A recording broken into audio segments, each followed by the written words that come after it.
Niisiis, meie tänaseks muutajaks oli Vaido. Et räägi meile, Vaido, kuidas sa rahule jäid oma stiilse meheliku talvise outfitiga? Tee palun ruttu, meil hakkab saade lõppu.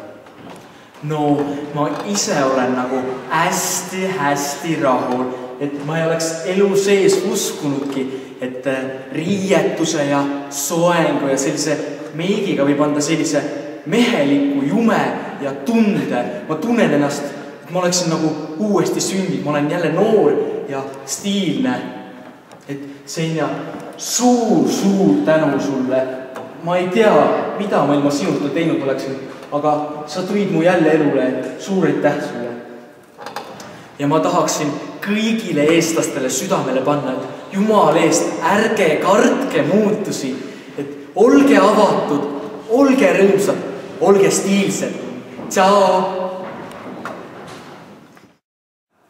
Meie tänase saate teemaks oli jõuluks stiilseks ja olge ikka mõnusad edasi. Ja kauneid pühi minu pool. Näeme juba uuel aastal. Tšau! Ja nii ongi.